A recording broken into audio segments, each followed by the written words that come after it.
Ayan, so sa araw na ito, welcome back sa aking channel. So pakita ko sa inyo kung paano ko paglalagay ng ganito na hindi siya masikip, hindi siya maluwag. So ito, pinasukat ko muna sa may-ari. And then, sa customer, and then, pinin ko doon sa katawan niya. Nakasuot siya, pero ang pin ay madalang. And then, sinuot ko dito sa manikin. So ito, ayan siya. Sa baywang ito ilalagay sa baywang, so i-ice ko siya, pero ito na yung kanyang luwag. Ayan. Yan na yung luwag niya. So dapat nasa gitna siya. Ito yung seam niya. Guarded seam, and then iganyan mo siya. Sa gitna dapat yan. So yan, sa gitna siya, i-ice ko lang. Ipin ko siya. Kasi yung pinakataob, nakakuan. So dapat bago mo siya tahiin, ganyan siya. Para hindi siya umisod-isod or maggalaw, hindi siya mamove. So yan na yung sikip niya. Yan. So ang inyong gagamitin ay ito. Ayan o. Yan ang gagamitin yung sinulid. Nylon siya para hindi siya kita. Ayan. Hindi bulky. So yan. Binili ko ito sa Shein. Shein ko ito binili. So yan siya. Paglalagay sa sinulid, doble. So hindi mo siya makita. Hindi mo siya makita ang sinulid. Ayan. So dalawa siya, doble. Kasi napakanipis niyan. So iikot mo lang siya ng ganyan sa dalawa. Kailan magsalamin ka talaga dito dahil kahit dalawa lang okay na. So kailangan yung iyong manikin ay may foam. Ayan. May foam siya para mas maganda. And then ito naman ihipitin mo pinapaganon. Ayan. So ito ay hindi talaga sure talaga siyang hindi siya sisikip at luluag. No? At madali pa siyang tahiin. So dito ako magsisimula sa bandang hindi ako magsisimula dyan sa tabi. Dito ka muna magsisimula. So pag tinanggal mo na yan sa manikin, saka mo siya i-diretso yan ng tahi. So dito ka muna magtatahi. So tusok dito sa isang yan. Tusok yan dyan. And then tusok doon sa baba. Ayan. Ikis-ikis siya para matibay. And then tusok ang paganon. Tusok ulit doon sa pangalawa. Yan ang pangalawang bilog na yan. Katapos tusok ulit pa ganon. Doon ka. Itusok mo siya dyan. And then doon ulit. Oh. So ayan. So hindi yan sisikip at hindi luluag. Yung naglalaro lang siya. So basta lang mga half cm or 1 cm ang layo ng tusok mo ha. Oh. So tusok pa ganyan. Tusok ulit pa ganon. Ayan. So kung may patandaan ka, bawa patandaan mo yung bilog na yan. Oh. Tapos pa ganon. Ayan.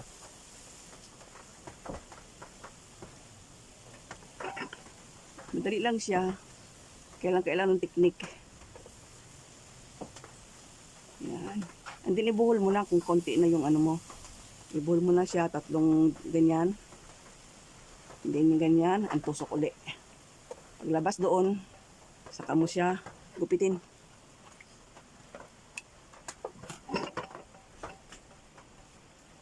So ganyan lang ang hindi siya masikip, hindi bulky sa loob. Hindi siya sinulid na cotton, kundi siya ay nylon.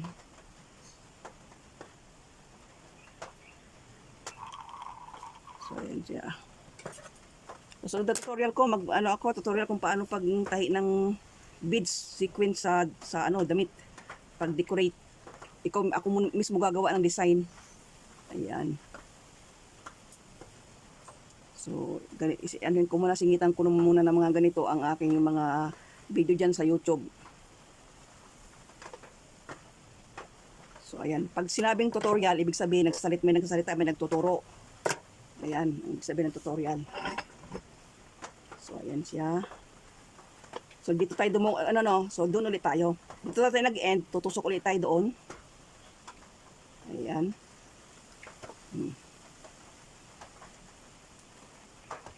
Tusok ulit doon. Basta ang layo lang niya ay 1 cm or yung pinaka na yung 1 cm, no? Pinaka malayo na yung distansya. Kasi pag maganda kasi pag nilagay mo sa manikin, maganda ang pagkakalapat, and then syempre madali yung gumagawa. Ayan siya. Doon ang tusok mo uli. Ayan. Tusok uli doon. Pagdating doon, tusok sa taas. Ayan.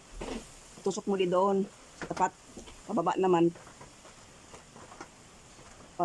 Pahilig paparon. Pakaliwa. So pakanan ka na, pakaliwa ka uli. Tusok uli doon. And then doon siya. Panoodin nyo lang yan.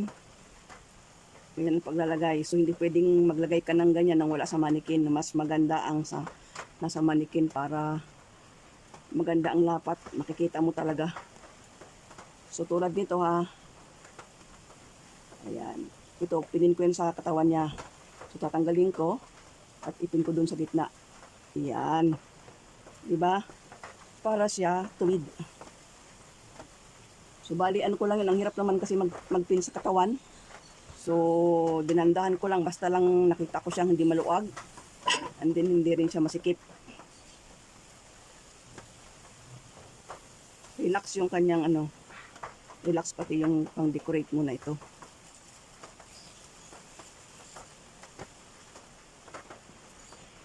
Yan.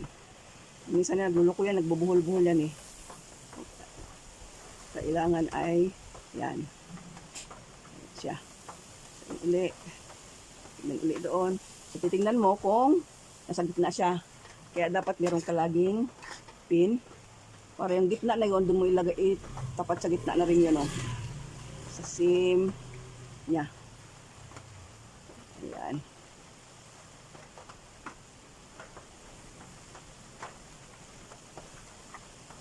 Balik lang.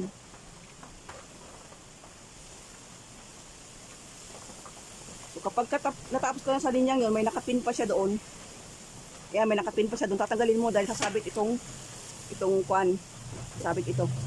Kaya alisin mo na yung pin. Natapos mo yan, alisin mo na yung pin. Para wala siyang anuhin dyan. Ayan. So relax na relax yung ayan.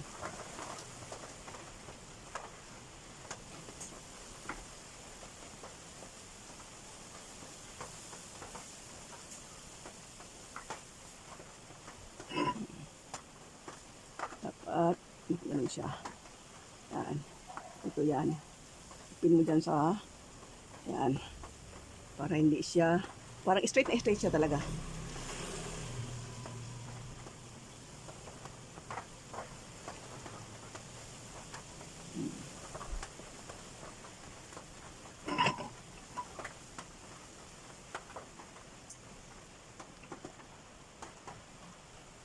So, huwag mo ganong hilain kasi pag hinila mong mainam, relax lang ang paghawa. Pag lulukot siya, magro-roll siya. So, kailangan relax lang yung paghila mo rin ng sinulid. So, yan, tatanggalin natin ito kasi meron na siyang yan.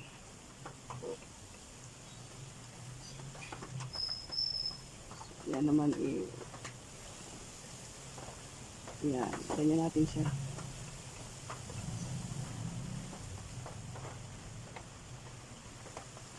And then, natin ng buhol.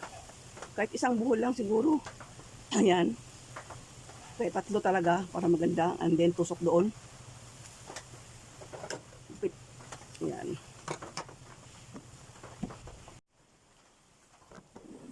Ito yung manggas niya.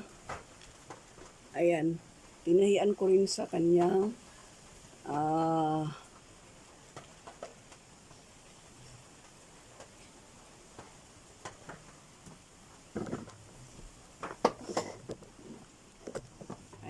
siya.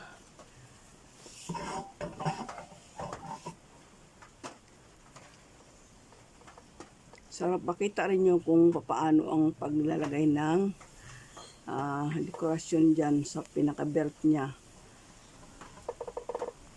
So, meron ding dalawang ganito. Ang gusto, dalawang linya. Pero para sa akin, mas maganda ang isang linya lang. Elegante siyang tignan. Ayan siya. Ayan. Diba?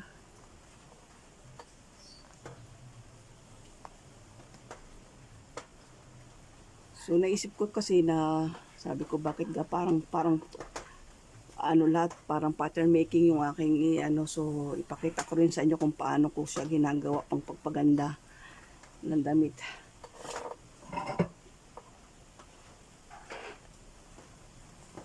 And then sa so naman, bihira ako makapag-upload ng yung habang tahi dahil pag minsan, o kaya kalimitan ay rush siya.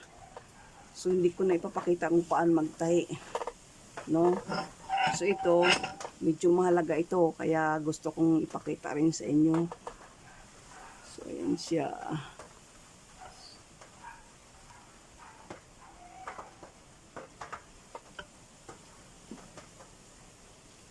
So, nakikita nyo yung sinulid. Ayan o, sinulid niya. So, transparent siya. So, invisible siya. Hindi siya makikita. Ayan. Inaano ko lang paano pagtusok. Yan o. Kita naman pagtusok, no? Ayan. Lapit nang matapos. So, tapos na siya. Ayan. Tatanggalin ko na sa manikin. Ayan.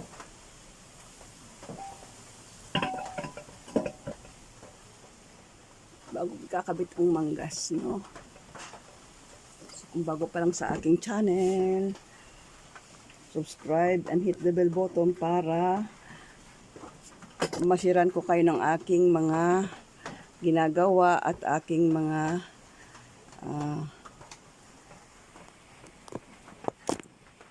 ayan siya.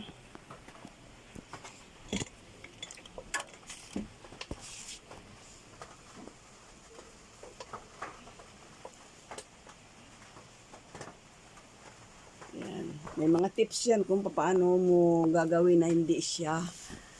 Tips yung aking mga sa araw na ito. So, thanks to everyone. Have a good day. God bless.